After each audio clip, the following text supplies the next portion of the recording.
ಶಾಲಾ ಮಕ್ಕಳು ಗುಂಪು ಗುಂಪಾಗಿ ಸೇರಿದ್ದಾರೆ. ಎಲ್ಲರ ಮುಖದಲ್ಲೂ ಆತಂಕ. ಆಸ್ಪತ್ರೆಯಲ್ಲಿ ದಾಖಲಾಗಿರುವ ಸಹಪಾಠಿಗಳ ಆರೋಗ್ಯವನ್ನು ತಿಳಿಯುವ ತವಕ. ಮಕ್ಕಳು ತಮ್ಮ ತಮ್ಮಲ್ಲಿಯೇ ಸಂಭಾಷಿಸುತ್ತಾರೆ. ಎಂಥ ಅನುಭೂತ ನಡೆದು ಹೋಯಿತು. ನಮ್ಮ ಗೆಳೆಯ ಗೆಳತಿಯರಿಗೆ ಹೀಗೆ ಆಗಬಾರದಾಗಿತ್ತು. ಅವರಿಗೆ ಏನಾಯಿತು? ಅಯ್ಯೋ ನಿನಗೆ ತಿಳಿದಿಲ್ಲದೆ ನಿನ್ನೆ ಈಜಲು ಹೋದ ಅವರೆಲ್ಲರೂ ಆಸ್ಪತ್ರೆಗೆ ದಾಖಲಾಗಿದ್ದಾರೆ. ಆಸ್ಪತ್ರೆಗೆ ದಾಖಲಾಗಲು ಅವರಿಗೆ ಏನಾಗಿತ್ತು?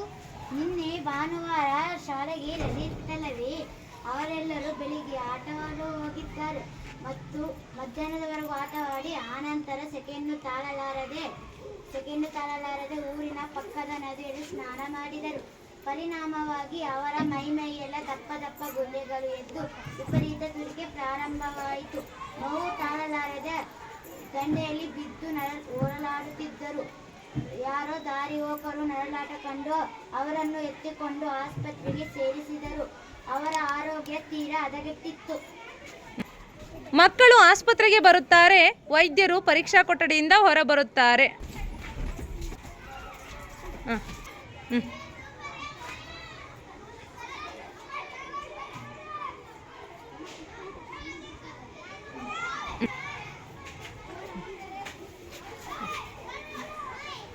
ನಮ್ಮ ಗೆಳೆಯ ಸ್ಥಿತಿ ಹೇಗಿದೆ ಡಾಕ್ಟರ್?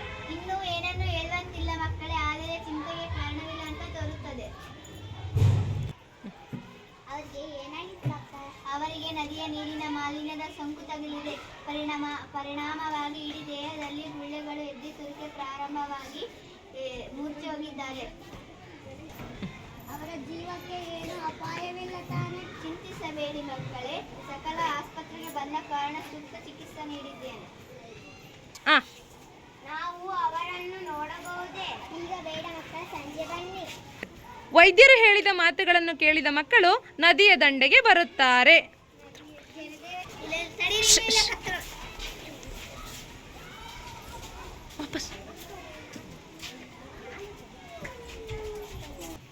ನಾನು ನದಿಯನ್ನು ನೀರು ಎಷ್ಟಂತೂ ಕೊಳಕಾಗಿದೆ. ಅಬ್ಬ, ಈ ಕೆಸರಿಗೆ ಅವರೇ ಕೇಳಿದರು. ಸೆಕೆ ತಡೆಯಲು ಆಗಲಿಲ್ಲವೆಂದು. ಇದು ಮಲಿನಗೊಂಡ ನದಿ. ಇಂತಹ ನದಿಗಳು ಜೀವ ಸಂಕುಲಕ್ಕೆ ಅಪಾಯಕಾರಿ. ಮಕ್ಕಳೆಲ್ಲರೂ ನದಿಯ ಬಗ್ಗೆ ತಾತ್ಸಾರವಾಗಿ ಮಾತನಾಡುತ್ತಾ ಹೀಯಾಳಿಸತೊಡಗುತ್ತಾರೆ. ಇದ್ದಕ್ಕಿದ್ದಂತೆ ಕೊಳೆ ಕೆಸರಿನಿಂದ ಕೂಡಿದ ಜಲದೇವತೆ ನೀರಿನ ಮಧ್ಯದಿಂದ ದುತ್ತನೆ ಪ್ರತ್ಯಕ್ಷಳಾಗುತ್ತಾಳೆ. ಮಕ್ಕಳೆಲ್ಲ ಭಯಪಡುತ್ತಾರೆ.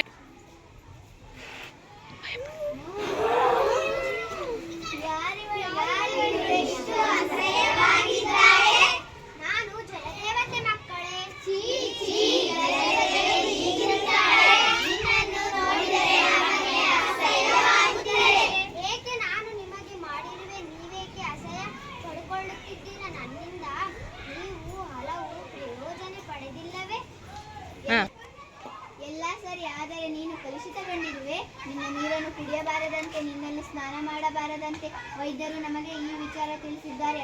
ಅಲ್ಲದೆ ನಮ್ಮ ಗೆಳತಿಯರು ನಿನ್ನಲ್ಲಿ ಸ್ನಾನ ಮಾಡಿ ಅಸ್ವಸ್ಥರಾಗಿ ಆಸ್ಪತ್ರೆಗೆ ದಾಖಲಾಗಿದ್ದಾರೆ. ಮಕ್ಕಳೇ, ಇದಕ್ಕೆಲ್ಲ ಕಾರಣ ನಾನಲ್ಲ,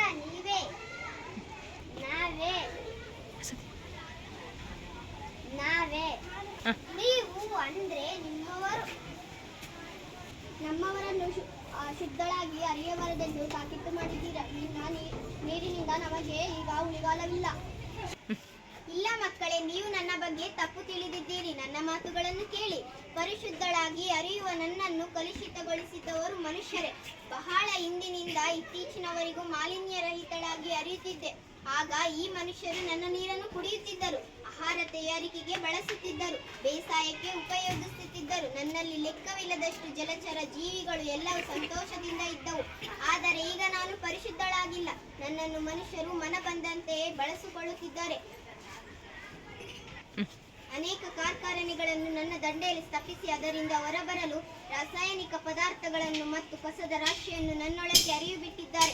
ಇಷ್ಟೆಲ್ಲ ಶೋಷಣೆಗೆ ಬಲಿಯಾದ ನಾನು ಹೇಗೆ ಪರಿಶುದ್ಧಳಾಗಿ ಅರಿಯಲು ಸಾಧ್ಯ? ನೀವೇ ಯೋಚಿಸಿ ಮಕ್ಕಳೇ. ನೀವು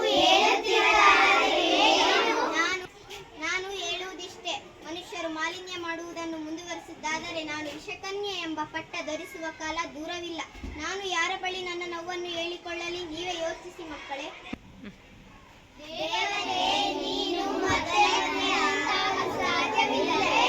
ಇದೇ ಮಕ್ಕಳೇ, ನನ್ನ ಮೇಲಾಗುತ್ತಿರುವ ದೌರ್ಜನ್ಯ ಸಂಪೂರ್ಣವಾಗಿ ನಿಲ್ಲಬೇಕು. ಮನುಷ್ಯರು ನನ್ನನ್ನು ಶುದ್ಧಗೊಳಿಸಲು ಶ್ರಮಿಸಬೇಕು. ನನ್ನಲ್ಲಿ ಯಾವುದೇ ಬಗೆಯ ಮಾಲಿನ್ಯ ವಸ್ತು ಸೇರದಂತೆ ನೋಡಿಕೊಂಡರೆ ಮೊದಲಿನಂತೆಯೇ ಪರಿಶುದ್ಧಳಾಗಿ ಅರಿಯಬಲ್ಲೆ. ಹಾಗಾದರೆ ಈಗ ಹೇಳಿ ಮಕ್ಕಳೇ, ನನಗಾಗಿ ನೀವೇನು ಮಾಡಬಲ್ಲಿರಿ? ತಾಯಿ, ನಾವೆಲ್ಲರೂ ನಿನ್ನನ್ನು ತಡೆಯಲು ಶ್ರಮಿಸುತ್ತೇವೆ.